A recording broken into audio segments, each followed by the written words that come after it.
Good morning বন্ধু বান্ধৱীসকল। সেয়া দেখিছেনে ৰাতিপুৱা ওলাই আছো। এতিয়া বাজিছে ৰাতিপুৱা 4:30। কিয়নো আজি ঘৰৰ ন ভুই ৰুম বুলি ভাবিছো মানে আজি ন ভুই মানে কি নতুন গছ লোৱা। আমাৰ ইয়াত নতুন গছ লোৱা বুলি কয়। বেলেগৰ ফালে সকলোৱে বেলেগ বেলেগ কথা শব্দৰে কয়। আমি আকৌ ন ভুই নকওঁ, আমি গছ লোৱা বুলি কওঁ। ৰাতিপুৱা 4:30 ওলাই আহিছো। 5টাৰ পৰা ৰোৱনী ৰুবহি। কিয়নো যিহে গৰম, সেইকাৰণে গৰমত ৰ'দততো ৰুব নোৱাৰি। সেইকাৰণে 5টা বজাতে দিছোঁ, সোনকালে ৰুবলৈ কৈছোঁ। তাকে কালি টোপোলা লৈ আহি আছোঁ ন ভুই ৰুবৰ কাৰণে। এতিয়া নতুন গছটো লৈ লওঁগৈ। দেখিছে নহয় ৰাতিপুৱা ভিউ কি ভণ্টিহঁতে পানী লৈ আহিছে, ময়ো আহি আছোঁ। এতিয়া পথাৰত আহি পাই এতিয়া গছ লওঁ চব দেখাই দিছোঁ।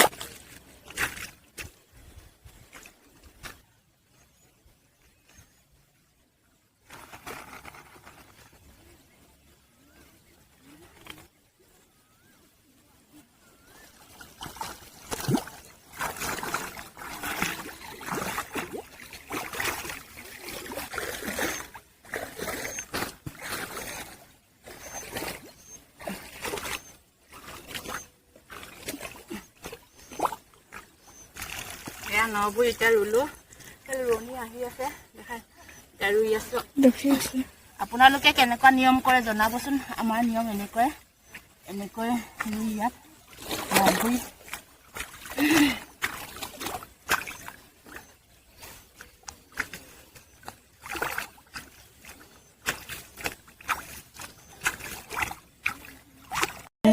আমাৰ ৰোৱনী আহি আছে।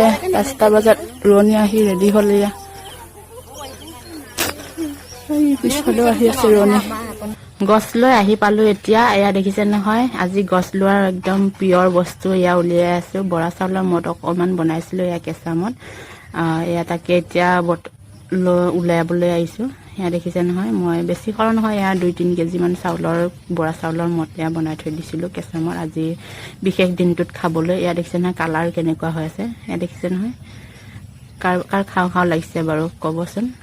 আজি ভিডিঅ'টো চাগে দীঘল হ'ব পাৰে। ইফালে আকৌ মই এয়া কেৰাহীত ভাজি বনাই আছোঁ। এয়া ব্ৰইলাৰ মাংস কোমোৰাৰ ভাজি। এয়া ৰোৱনীক যিহেতু দিব লাগিব পথাৰত চাহ খোৱা টাইমত, সেয়া ভাজি বনাই আছোঁ এতিয়া। এয়া ৰোৱনীবোৰক এতিয়া চাহ ভাজি চিৰা দি আছোঁ। এয়া সকলোকে চাহ পানী দিয়াৰ পিছত আৰু ভিডিঅ'টো চাই কেনেকুৱা পাইছে ভাল কমেণ্ট এটা কৰি জনাব। নেক্সট এটা ভিডিঅ'ত লগ পাম।